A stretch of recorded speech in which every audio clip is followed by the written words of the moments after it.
नहमदुहु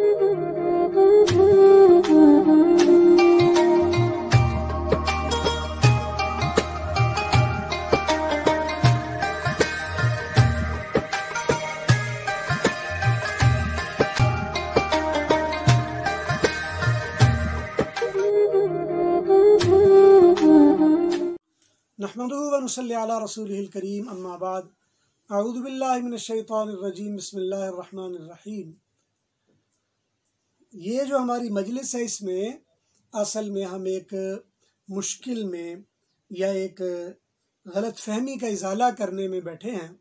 गलत फहमी ये है कि बहुत सारे दोस्तों ने कई क्लिप भी भेजे और उनमें एक बात रिपीट की जा रही है, वो ये कि क़याम रमज़ान और क़याम लैल एक ही नमाज है, ये दो नमाजें नहीं हैं। और ये जो लोगों ने दो नमाजें अलग अलग कर ली हैं, कहा जाता है जी ये गलत बात है और ये ठीक नहीं है। और बाज़ अहले इल्म से तो यहाँ तक भी क्लिप में सुनने में आया कि जिन्होंने ऐसी हदीस को ही मौजू करार दे दिया है और गलत करार दे दिया है जिसमें क़याम रमज़ान या तरावी के बारे में कोई बात आती है। तो इसलिए ये चीज़ जहन में रख लीजिए, ये जो 5 नमाज़ें हम पढ़ते हैं, फजर, ज़ोहर, असर, मगरिब और इशा, ये उम्मत मुहम्मदिया की खूबियाँ नहीं, ये पहली उम्मतों की नमाज़ें हैं। अलबत्ता उनको जमा करके हमें दी गई हैं। उम्मत मुहम्मदिया की ख़ास नमाज़ों में से नमाज वित्र है जो पूरे साल पढ़ी जाती है। इसीलिए हुजूर अकरम सल्लल्लाहु अलैहि वसल्लम की एक हदीस है जिसमें फरमाया फ़अउतिरू या अहलल कुरान, अहले कुरान वितर पढ़ा करो। और दूसरे नंबर पर जब रमज़ान आ जाए तो फिर ख़ास नमाज है इस उम्मत के लिए जिसको क़याम रमज़ान कहा जाता है। तो ये दोस्तों को वाज़े तौर पर मालूम होना चाहिए, ये दो अलग अलग नमाजें हैं, एक क़याम रमज़ान और एक क़यामुल लैल। क़यामुल लैल का ताल्लुक़ पूरे साल से है, क़याम रमज़ान का ताल्लुक़ सिर्फ रमज़ान के महीने से है। क़यामुल लैल और क़याम रमज़ान में फ़र्क ये है कि बिलउमूम जो क़यामुल लैल है ये रात के आखिरी हिस्से में पढ़ी जाती थी और जो क़याम रमज़ान है ये बिलउमूम रात के पहले हिस्से से पढ़ी जाती थी। और पहले हिस्से में पढ़ने की वजह यह है कि हुजूर अकरम सल्लल्लाहु अलैहि वसल्लम ने अपनी ज़िंदगी में चूँकि 2 दिन तरावी बिल्कुल इब्तिदाई वक़्त में पढ़ी और तीसरे दिन जो तरावी पढ़ी वो लंबे वक़्त के लिए पढ़ी जिसमें आखिरी हिस्सा भी शामिल हुआ। तो पहले 2 दिन के अमल को देखते हुए सहाबा किराम ने ये किया कि पहले हिस्से में जो तरावी पढ़ी जाए तो वो क़याम रमज़ान होगा, पहले हिस्से में पढ़ी जाए। और इसमें भी मैं अपनी किसी पहली मजलिस में वाज़े भी कर चुका हूँ हज़रत इब्न अब्बास के हवाले से भी और भी 1-2 सहाबा के हवाले से कि हुजूर अकरम सल्लल्लाहु अलैहि वसल्लम ने 20 रकात पढ़ी हैं। अब वो 2 दिन में पढ़ी हैं, ये 1 दिन में पढ़ी हैं। मसला ये है अहादीस में अगर एक तादाद मालूम है और एक नामालूम है तो जो मालूम है उस पर अमल कर लिया जाएगा बनिस्बत इसके कि जो नामालूम है। इसलिए कि अमल हमें एक मिल रहा है, अमल क़याम रमज़ान का 3 रातों में मिल रहा है, लेकिन उन 3 रातों में जो अमल मिला उसमें तादाद एक रात में मिल रही है। लिहाजा जब एक मालूम है तादाद तो उस पर अमल किया जाएगा। और फिर सबसे बड़ी बात यह है कि उस वक़्त से लेकर आज तक उम्मत ऐसे ही इस पर अमल करती चली आ रही है।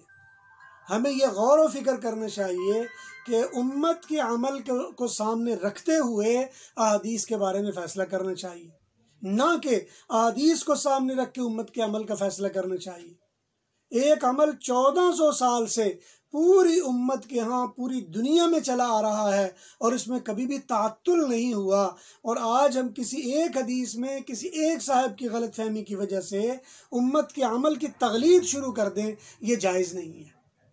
इसलिए क़याम रमज़ान का मतलब है रमज़ान की इबादत और क़यामुल लैल का मतलब है तहज्जुद की इबादत। बाज़ औक़ात मुहद्दिसीन क़याम रमज़ान अलग बयान करते हैं और क़यामुल लैल अलग बयान करते हैं। और आम तौर पर यह गलतफहमी पैदा कर दी जाती है कि हज़रत आयशा सिद्दीक़ा रज़ी अल्लाह तआला अन्हा से किसी ने सवाल पूछा कि हुज़ूर सल्लल्लाहु अलैहि वसल्लम रमज़ान में कैसे इबादत किया करते थे। तो आपने जवाब दिया कि रमज़ान और गैर रमज़ान में 11 रकातें पढ़ते थे। अब वाज़ेह बात है, अम्मा आयशा सिद्दीक़ा घर की औरत है, उन्होंने घर का अमल बताना है। अब जाहिर बात है हुजूर अलैहिस्सलाम रमज़ान में जो क़याम करते थे, क़याम रमज़ान मस्जिद में होता था, हज़रत आयशा वहाँ तो नहीं होती थी।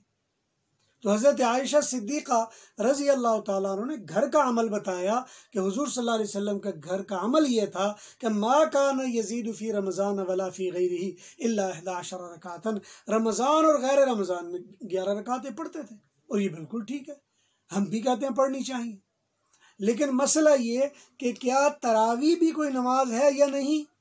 आजकल बाज़ लोग फैशन के अंदाज में इनकार करने लग गए हैं, ओ जी तहज्जुद की नमाज कोई नहीं, ये वैसे ही बना ली है लोगों ने। अल्लाह ताला का खौफ करना चाहिए, इसलिए कि हुजूर सल्लल्लाहु अलैहि वसल्लम ने फरमाया अल्लाह ने तुम पर रोज़े फ़र्ज़ किए और मैंने इसका क़याम तुम पर सुन्नत किया है। और मैं हैरान होता हूँ जब बाज़ लोगों को देखता हूँ कि बड़े मुत्तबे शरीयत भी लगते हैं, साहिब इल्म भी लगते हैं, लेकिन ढटाई से एक बात करते चले जाते हैं कि जी ये हज़रत आयशा सिद्दीक़ा वाली हदीस को बुनियाद बनाते हुए कहते नहीं जी बस 11 ही रकातें, इसके अलावा कुछ नहीं होनी चाहिए। एक साहब तो कह रहे थे नहीं, उसको अगर ज़्यादा शौक़ हो तो लंबा कर लेना चाहिए, उसको बढ़ाना नहीं चाहिए। हालांकि भाई अगर पहली बात तो ये है कि नवाफिल में कोई कैद नहीं है, नवाफिल अगर कोई ज़्यादा पढ़ता है तो कोई हर्ज नहीं। यही वजह है कि तरावी के ज़िमन में इमाम मालिक रहमतुल्लाह अलैह ने सबको इकट्ठा करके, यानी रमज़ान में उन्होंने क़याम लैल और क़याम रमज़ान को इकट्ठा करके एक नमाज बना के उसकी तादाद 36 तक और 41 तक बयान कर दी है। लेकिन अक्सर जो फुक़हा और हैं वो इसको मतलब 20 तक रखते हैं, वो कहते हैं कि सिर्फ 20 रकात हैं और 3 वितर, उसके अलावा ये 23 तक चले जाते हैं। तो इसलिए हमें कोशिश करनी चाहिए अमल ना करें, इस पर तो अल्लाह माफ़ कर सकते हैं।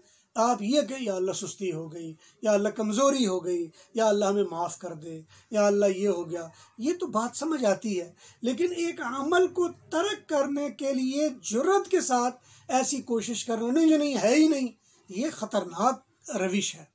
और उम्मत की इज्तिमाई अमल से लोगों को हटाना ये इंतहाई ख़तरनाक रविश है।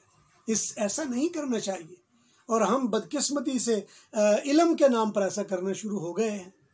और फिर ख़ास तौर पर हर नया बंदा नया मसलक और नई बात निकालने के लिए कोई ना कोई उल्टी सीधी बात निकाल देता है। इसलिए ये याद रख लीजिए कि अगरचे ये बात सही है कि कुल्लु जदीदिन लजीज़ुन, हर नया फतवा, नया मसला, नई तहकीक मज़ा बड़ा करती है, क्योंकि नाम पैदा होता है, लोगों में शोहरत पैदा होती है, लोग पीछे लग जाते हैं, लोग बात करने लगते हैं, सुनने लगते हैं, एक बहस चल पड़ती है, आपका नाम चल पड़ता है। ये बात तो चल पड़ती है, ये ठीक है, लेकिन सच्ची बात यह है कि दीन का इसमें फ़ायदा है या नहीं, देखना ये होता है। इसलिए अगर कोई बंदा क़याम रमज़ान हुजूर सल्लल्लाहु अलैहि वसल्लम की सुन्नत समझते हुए करता है तो इसमें कोई हरज नहीं है, हरज नहीं बल्कि अजर और सवाब का बायस है। फिर ये बड़ी जुर्रत से बात कह दी जाती है, ओ जी हज़रत उमर का दीन थोड़ा, ये दीन तो मोहम्मद करीम का है, ये तो हज़रत उमर ने देखा लोग इधर उधर फिर रहे थे, उनको कहा चलो ये नमाज़ पढ़ लो। और फिर एक ये भी जुर्रत कर दी जाती है, कह दिया जाता है उन्होंने जो 11 रकात का कहा है। भाई हज़रत उमर रज़ी अल्लाह ताला अन्हु ने जब मुख्तलिफ लोगों को नमाज़ें पढ़ते हुए देखा, एक इमाम पर जमा किया और उन्होंने दोनों जगह एक इमाम को जमा किया। तहज्जुद के लिए भी एक इमाम पर जमा किया और रात के लिए भी एक इमाम पर जमा कर दिया। अगर ऐसी बात हम कर लें तो वो सारी बात सीधी हो जाती है। हज़रत उमर रज़ी अल्लाह ताला अन्हु ने तरावी पर अगर एक इमाम पर जमा कर दिया और तहज्जुद पर एक इमाम पर जमा कर दिया तो इसमें क्या मसला पैदा हो जाएगा। लेकिन हम हैं कि शायद इबादत से लोगों को बागी करने और लोगों को उससे हटाने की फ़िक्र में लगे रहते हैं कि कहीं ये इबादत ना हो जाए। याद रखें, नफल इबादत ये कभी भी बिदअत के ज़ुमरे में नहीं आती। हाँ, जब आप उसका हुक्म बदलेंगे तो बिदअत के ज़ुमरे में चली जाएगी। मिसाल के तौर पर एक इबादत है ही तहज्जुद, अब आप उसको ही तरावी करार दे रहे हो और ये कह रहे हो कि तरावी इसके अलावा है ही नहीं, ये ख़तरनाक रविश है। ये तो बिदअत के ज़ुमरे में चली जाएगी कि आप एक अमल का इनकार कर रहे हैं जबकि उम्मत में तलक्की बिल कबूल उस अमल को हासिल है। पूरी दुनिया, हर मुल्क, हर जगह पर यह अमल हो रहा है कि रमज़ान में तरावी पढ़ी जा रही है और आप कह रहे नहीं तरावी नमाज ही कोई नहीं, वही तहज्जुद है जो ये पढ़ लेते हैं, वही फजर की वही तरावी है। तो ये इंतहाई ख़तरनाक अमल है, इसलिए इससे बचना चाहिए। हाँ, अगर आपसे सुस्ती है तो सुस्ती के लिए तो ज़ाहिर बात है आप अल्लाह ताला से माफ़ी मांग सकते हैं और अल्लाह वो ज़ात करीम है, वो चाहे बख्शने में आए तो बगैर नमाज के किसी को बख्श दे, वो चाहे तो 2 रकातों के बदले में आपको 20 रकातों का सवाब दे दे, वो चाहे तो तहज्जुद के लिए उठते वक़्त सिर्फ आपकी नीयत ही है कि नमाज पढ़ूं, लेकिन आप नहीं पढ़ सके मसरूफियत की वजह से, तो नीयत की वजह से आपको मकबूल तहज्जुद का सवाब दे दे।